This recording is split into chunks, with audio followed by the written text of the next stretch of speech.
Bonjour à toutes et tous. C'est un honneur d'avoir été invité par la province de Liège à présenter cette conférence sur les géants de la science en Outremeuse dans le cadre du renouveau de l'espace Bavière. De passage à Liège au XIVe siècle, le grand humaniste italien Pétrarque, originaire d'Arezzo en Toscane, est si impressionné par la vie intellectuelle de Liège qu'il la surnomme dans ses écrits Nouvelle Athènes ou Athènes du Nord. Un premier collège est créé à Liège en 1496 par les frères de la vie commune sur l'emplacement du bâtiment actuel de l'université au centre de la ville et à la pointe de l'île du Hochet, circonscrite par les bras de la Meuse. Ce mouvement suscita des vocations brillantes comme celle d'Érasme. Au même emplacement, le collège en île des Jésuites wallons est fondé en 1582 et il compte 1200 étudiants en 1601. À la fin du XVIIIe siècle, le prince-évêque de cette époque, François-Charles de Velbruck, le transforme en séminaire épiscopal puis en académie juste avant le rattachement de la principauté de Liège à la République française. En 1817, un décret de Guillaume Ier, roi des Pays-Bas, institue les deux universités d'État à Gand et à Liège. Celle de Liège s'installera dans les bâtiments de l'ancien collège des Jésuites. La tolérance de l'institution liégeoise vis-à-vis des mouvements philosophiques, religieux et politiques est sa carte d'identité depuis sa fondation jusqu'à ce jour. En 1821, l'église du collège est détruite et l'architecte Chevron construit à sa place la grande salle académique. En 1965, l'Anglais Robert Hooke examine au microscope des tranches de liège végétal. Il constate que ce liège contient une série de mêmes structures qui ressemblent à des chambres de moine et Hooke leur donne le nom de cellules. Cette notion reste cependant au stade de la simple description. Theodor Schwann, né en 1810 à Neuss, près de Düsseldorf, dans une famille catholique allemande. Ce qui range Schwann au rang des plus grands scientifiques de l'histoire, c'est sa théorie cellulaire. En 1837, un de ses collègues de botanique, Matthias Schleiden, découvre que des cellules décrites par Hooke sont présentes dans tous les tissus végétaux qu'il a examinés. Lors d'un repas, Schleiden fait part de son constat à Schwann, qui a observé les mêmes cellules mais dans des tissus animaux. Schwann relit de suite ses observations et écrit le célèbre manuscrit « Recherches microscopiques sur la similarité de structure et de développement des cellules animales et végétales ». La théorie cellulaire est ainsi fondée en 1839. La cellule devient l'unité de base du monde vivant. Cette théorie est très vite acceptée et Schwann recevra la médaille Copley en 1845, attribuée par la Royal Society de Londres, le titre le plus prestigieux au monde alors. Par après, Schwann traverse une crise de mysticisme. Catholique, il lui devient difficile de poursuivre sa carrière à l'université de Berlin, qui est le centre du protestantisme allemand. Il rejoint en 1839 l'Université catholique de Louvain, où il rencontre le grand zoologiste belge Pierre-Joseph van Beneden, et il étudie le rôle de la bile dans la digestion. Ses crises de mélancolie s'aggravent néanmoins à cette époque, pouvant même induire chez lui des tendances suicidaires. En 1849, il démissionne et arrive à l'université de Liège, où il occupe les chaires d'anatomie, d'embryologie et de physiologie. Une de ses dernières grandes contributions fut d'inventer un appareil permettant de respirer dans un milieu dépourvu d'oxygène. Il crée ainsi l'ancêtre de la bonbonne à oxygène et du scaphandre. En 1879, il retourne en Allemagne et il décède à Cologne en 1882. Sur la figure de droite, vous pouvez noter qu'on a donné le nom de Schwann a des cellules très particulières qui synthétisent et produisent la gaine de myéline qui entoure les axones au sein du système nerveux. L'Université de Liège a hébergé un vrai génie de la science, et celui-ci est Édouard Van Beneden. Il naît à Louvain en 1846. Il est le fils du grand zoologiste déjà évoqué, et sous l'influence de Schwann, il voyage très jeune en Allemagne où il rencontre Ernst Haeckel, un éminent biologiste de cette époque. Ce dernier avait montré que toutes les espèces animales passent par un stade commun, la gastrula, au cours de leur développement embryonnaire. Haeckel est l'auteur de la célèbre loi de biogénétique du développement selon laquelle l'ontogenèse, soit le développement d'un individu, récapitule la phylogenèse, autrement dit l'évolution des espèces. À 24 ans, Édouard Van Beneden est nommé chargé de cours de zoologie et d'anatomie comparée à l'Université de Liège et il est professeur ordinaire à 28 ans seulement.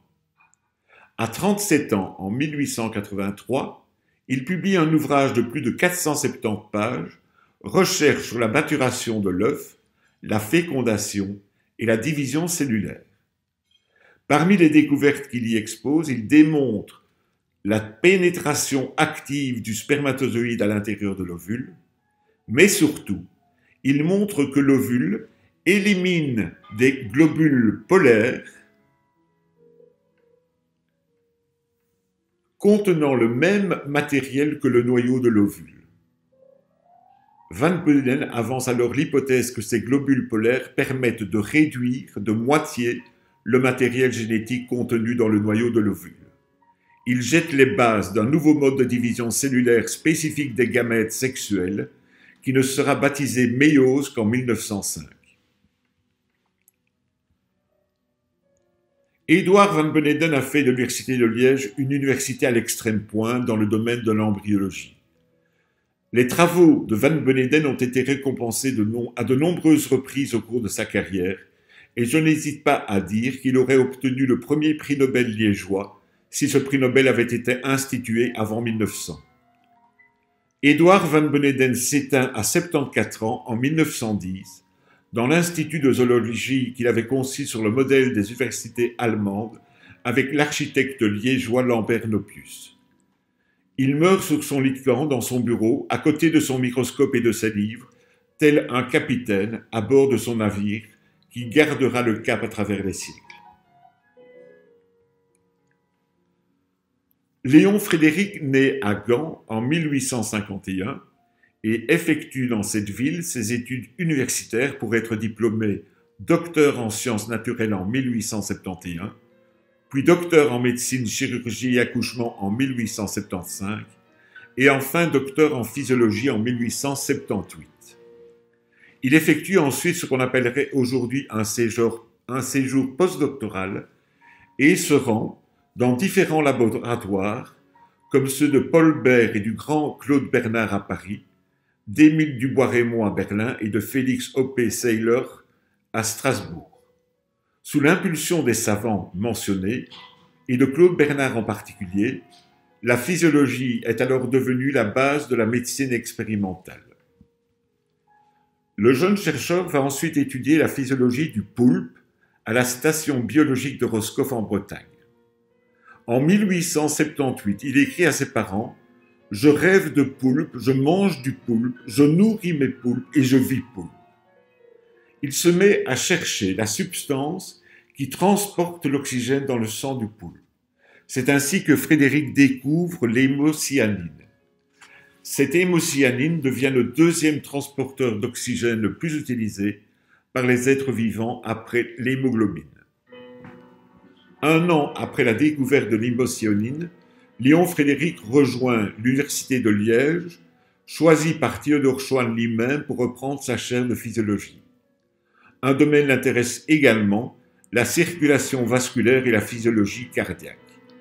Il met au point la technique de circulation croisée entre deux chiens qui lui permet de montrer le rôle de la respiration sur le contrôle des centres nerveux.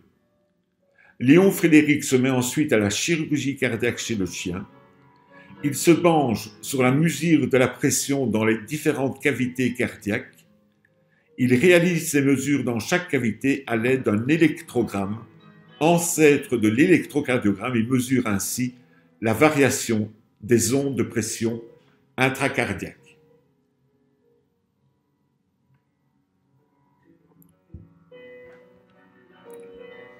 Comme Édouard Van Beneden est toujours avec le même architecte Knoppus, il est à l'origine de la fondation de l'Institut de physiologie, place Delcourt, qui devient un pôle de la recherche en cette matière. Sa renommée mondiale lui permet d'organiser les premiers congrès internationaux de physiologie, dont celui de Bâle en 1889 et de Bruxelles en 1904. En 1931, le roi Albert Ier lui accorde la concession de noblesse et le titre de baron transmissible par ordre de progéniture masculine. À son initiative aussi, l'Université de Liège ouvre la première station scientifique des Hautes-Fagnes au Mont Rigi, à 675 mètres d'altitude. Issu d'une famille d'artistes, Léon Frédéric cultivera lui aussi ce don par la réalisation de nombreuses aquarelles d'une grande richesse, dont les thèmes récurrents étaient sa ville de Liège et le plateau des Hautes-Fagnes. De nombreux aspects de la figure de Léon Frédéric seront exposés en avril-mai de l'année prochaine à l'espace U-Liège de Verviers. Il avait comme adage « le doute est l'oreiller du savant » et il ne supportait pas le pessimisme qu'il considérait comme une faiblesse humaine. Pour lui rendre hommage, la faculté de médecine et son doyen Paul Fonchimont ont institué en 1987 la Fondation Léon Frédéric pour la recherche biomédicale au Centre hospitalier universitaire de Liège, qui est devenue aujourd'hui une fondation hospitalo-universitaire d'utilité publique. Un autre grand savant liégeois est un disciple direct de Léon Frédéric, Marcel Florquin, qui va s'intéresser à une discipline scientifique émergente, la biochimie. Diplômé médecin en 1928 avec une dernière année de médecine comme interne de psychiatrie, il effectue des voyages qui le conduisent aux États-Unis, à Harvard, en Angleterre, en Allemagne et en France. En 1934, Marcel Florquin devient le premier professeur de biochimie, aussi bien à la faculté des sciences qu'à la faculté de médecine de Liège. En 1944, il publie L'évolution biochimique qui sera traduit en plusieurs langues, dont l'anglais, l'italien et le russe. Il décrit dans cet ouvrage les traces de l'évolution que l'on peut découvrir à travers la biochimie. Il y introduit aussi un nouveau concept majeur, la distinction entre l'homologie et l'analogie. Des protéines sont homologues si elles sont parentes et issues d'un précurseur ancestral commun. Par contre, des protéines analogues ont évolué pour exercer les mêmes fonctions, mais elles ne sont pas apparentées. Grand érudit, ami du futur prix Nobel Christian de Duve, Marcel Florquin aimait écrire. En 1946, les travaux de Marcel Florquin sont récompensés par le prix Franqui, le prix Nobel belge. Il est un régionaliste membre du Congrès du mouvement populaire wallon de 1961. Comme son ami syndicaliste André Renard qui avait fondé ce mouvement, il ne veut pas d'une Wallonie repliée sur soi, mais au contraire, ouverte sur le monde et la modernité. Avec Fernand Grindorge, il fonde l'Association pour le progrès intellectuel et artistique de la Wallonie, ou APIAW. Son élève Ernest Coffenils poursuivra avec fidélité l'œuvre de Florquin et publiera un ouvrage important, L'Anti-Hasard, en réaction vis-à-vis des thèses de Jacques Monod, prix Nobel, auteur du célèbre essai Le hasard et la nécessité. Et sur cette diapositive, vous pouvez voir le nombre important d'élèves qui ont été instruits, qui ont été avec le soutien de Marcel Florquin, tant dans le domaine de la biologie, de la biochimie et même en médecine.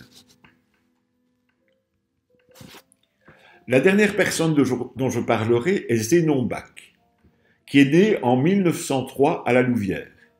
Il est diplômé médecin à l'Université libre de Bruxelles, puis agrégé de l'enseignement supérieur à l'Université de Liège en 1933.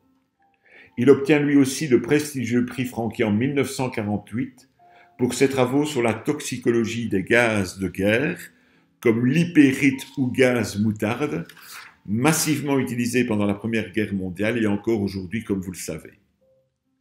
Zénon Bach est considéré comme le fondateur de la pharmacologie comparée, s'inscrivant ainsi directement dans la même lignée de ses prédécesseurs.